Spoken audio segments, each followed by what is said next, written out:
Bonjour, que la paix soit avec vous.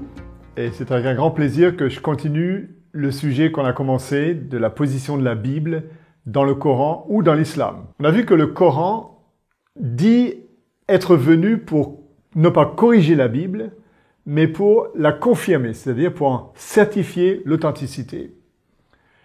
Et dans la dernière émission, nous avons vu que certains pensent que si le Coran confirme la Bible, alors la Bible a peut-être été falsifiée après le Coran, c'est-à-dire 700 ans après Jésus ou après que la Bible ait été écrite. Or, ça a été un événement extraordinairement important dans l'histoire de voir les chrétiens et les juifs se rassembler du monde entier pour s'accorder à falsifier la Bible, pour détruire toutes les Bibles en circulation. Et pourquoi les musulmans n'en ont pas gardé une seule copie, alors qu'ils étaient non seulement les gardiens du livre, mais ils étaient supposés y croire. Donc, si quelqu'un, un musulman en l'occurrence, prétend que la Bible a été falsifiée, qu'il me montre une copie de la vraie Bible. Dans ce cas-là, on pourra en discuter. Cependant, comme je vous l'ai promis, il y a certaines raisons peut-être qui peuvent nous faire croire que la Bible que nous avons aujourd'hui n'est pas la vraie Bible. Ce sont des arguments que j'ai glanés à droite à gauche et que j'aimerais regarder avec vous d'un peu plus près. Tout d'abord, il est vrai que parmi les 5600 manuscrits qu'on a trouvés grâce à l'archéologie, qui sont plus anciens que le Coran, c'est-à-dire qui datent de l'époque où le Coran confirmait la Bible, ou l'époque même avant que le Coran l'ait fait, eh bien, il est vrai que dans ces manuscrits, il y a des différences. Il faut l'avouer. Moi qui lis la Bible en hébreu, en grec, en araméen en partie, c'est qu'il y a entre les manuscrits des petites différences. Mais, je précise bien, des petites différences. Ce sont vraiment des choses très très minimes, j'allais dire infinitésimales. Il y en a à qui ça pose des problèmes, moi ça ne m'en pose pas. Parce que je me dis que la Bible est inspirée, la Bible est la parole de Dieu, c'est ce que la Bible dit d'elle-même et c'est aussi ce que le Coran en dit. Mais elle ne dit pas que la Bible a été inspirée mot à mot. C'est-à-dire que pour moi, ce qui est important, c'est l'idée, c'est le message qu'il y a dans ce livre. Je vais vous citer un petit exemple. Supposez que dans un vieux grenier, vous trouviez une vieille carte, peut-être cachée quelque part, enfouie sous un tas de papier ou dans un coffret. Et vous regardez cette carte et vous avez l'impression qu'elle est une carte qui va vous conduire vers un trésor. Mais cette carte est un peu abîmée, elle est endommagée à droite à gauche, il en manque peut-être même un petit morceau. Certains mots ont été raturés, retouchés. Ma question est de savoir est-ce que vous allez mettre cette carte à la poubelle. Je pense qu'il serait stupide de le faire. Même si cette carte n'est pas à 100% lisible, intacte, vous allez la garder pour essayer de trouver le trésor. Et pour moi, la Bible, c'est un peu la même chose. Oui, il y a des petits problèmes dans le texte biblique, je parle des manuscrits, mais ce ne sont pas des problèmes qui changent l'ensemble du message de la Bible. De même, il y a quelquefois des petites, on peut dire des petites contradictions entre certains évangiles. Ici, il y a un aveugle, ici, il y en a deux, et je sais que certaines personnes, dont des musulmans, se sont amusés à faire une liste de toutes les contradictions que nous avons dans la Bible entre les évangiles, entre quelquefois le texte des rois, le texte des chroniques, le même texte avec des données différentes. Encore une fois, je ne crois pas que la Bible est inspirée mot à mot, et donc qu'il y a une marge d'erreur possible et aussi acceptable. Mais ce qui est important, c'est que le message ne change pas et que le Coran dit que la Bible est la vraie Bible. Donc, si on prend ces petites erreurs pour dire « Ah, vous voyez, la Bible est falsifiée », entre parenthèses, c'est pour cela que Allah a envoyé le Coran, eh bien, en faisant cela, on rejette non seulement la Bible, mais on rejette le Coran, puisque le Coran, lui, dit que la Bible est la vérité. Donc, il faut bien se mettre d'accord là-dessus. Est-ce qu'on va parler de ces petites différences pour rejeter la Bible et, dans ce cas-là, rejeter le Coran, c'est-à-dire rejeter tout, ou est-ce qu'au contraire, on va essayer de trouver des raisons pourquoi ces différences sont là?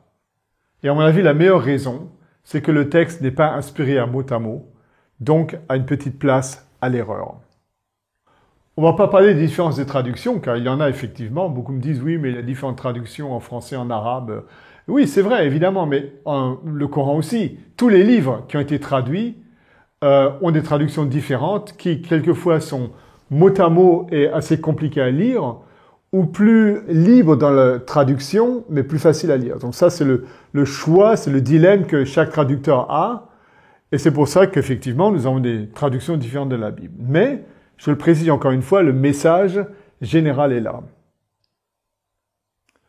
D'autres ont un problème avec le fait que la Bible parle de 4 évangiles, que dans le Nouveau Testament, il y a des lettres à des 16 églises.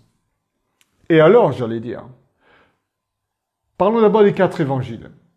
C'est vrai que chaque écrivain des évangiles a un angle différent. C'est un peu comme lorsque le président de la République un tel va venir en visite, eh bien, certains journaux vont parler des conséquences politiques, d'autres des conséquences économiques, d'autres vont parler de la manière dont il est habillé, d'autres vont parler de sa femme qui est là aussi, qui représente quelque chose. Donc, il y aura des angles différents de vue du même événement. On pourrait prendre un autre exemple, lorsque vous écoutez de la musique, vous avez 2 haut-parleurs ou même plus, la stéréo, on parlait même de la quadraphonie, c'est-à-dire que si nous avons la mono, eh bien la musique est loin d'être aussi bonne que lorsque nous avons de la stéréo. De même, nous avons des images comme les hologrammes en 3D qui permettent d'avoir une vue un peu différente selon le regard qu'on y porte. De même, je dirais que la Bible a plusieurs évangiles ou plusieurs fois la même histoire dans les rois et dans les chroniques pour nous montrer une vérité, un message sous des angles différents. Donc, j'ai aucun problème avec ça personnellement. Par contre, il y a un problème que j'ai moi aussi en tant que chrétien. C'est de voir comment certains chrétiens traitent la Bible.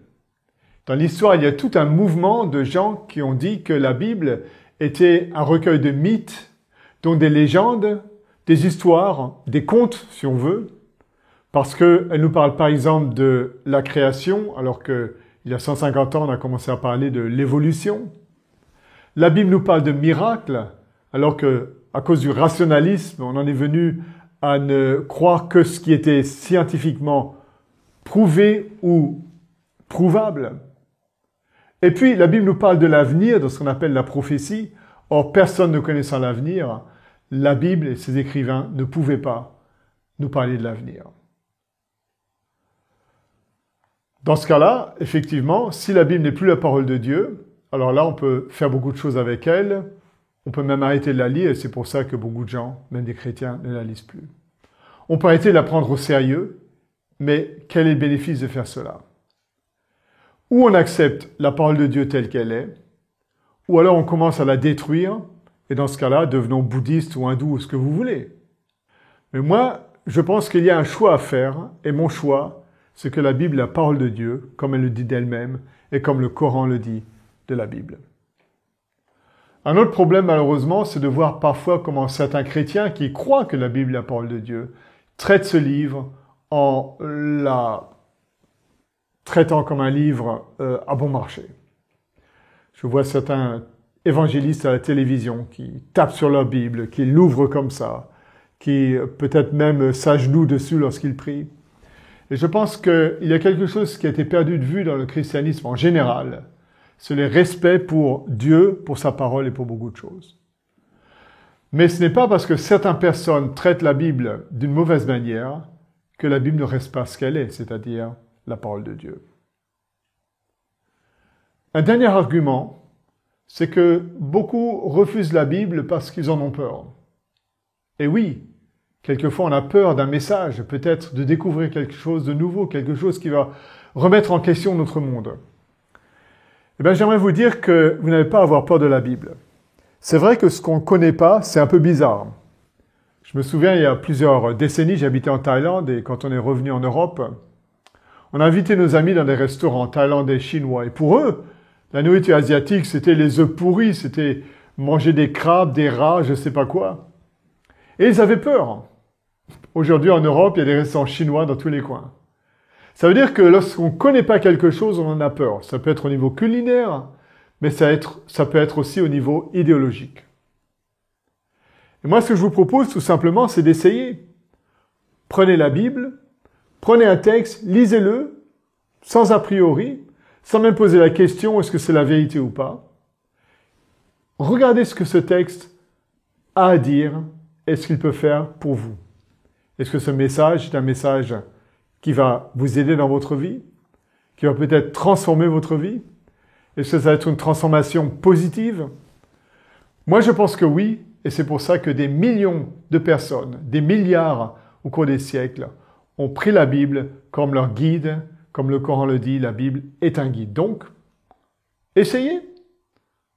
Allez sur Internet, trouvez une Bible dans votre langue, ou bien même écrivez-nous si vous voulez, on vous aidera, c'est pas un problème. Mais sachez une chose, c'est qu'il n'y a pas vraiment de raison de douter de l'authenticité de la Bible. Au contraire, il y a beaucoup de raisons de penser que ce livre est, comme le Coran le dit, un guide, une lumière qui va vous conduire sur le droit chemin. Voilà, c'est tout pour aujourd'hui. À la prochaine fois. N'oubliez pas d'apprécier ce que nous avons dit, de vous abonner si vous ne l'avez pas encore fait. On va se rencontrer la prochaine fois pour voir quelle est la place de la Bible chez les chrétiens comparée à la place du Coran pour les musulmans. Nous allons voir que, alors que notre but c'est de comparer la Bible au Coran, nous allons voir que pour les deux adeptes de ces deux religions, eh bien, il y a une place différente au niveau de la conception de ce livre. C'est ce que nous allons voir la prochaine fois. Merci beaucoup.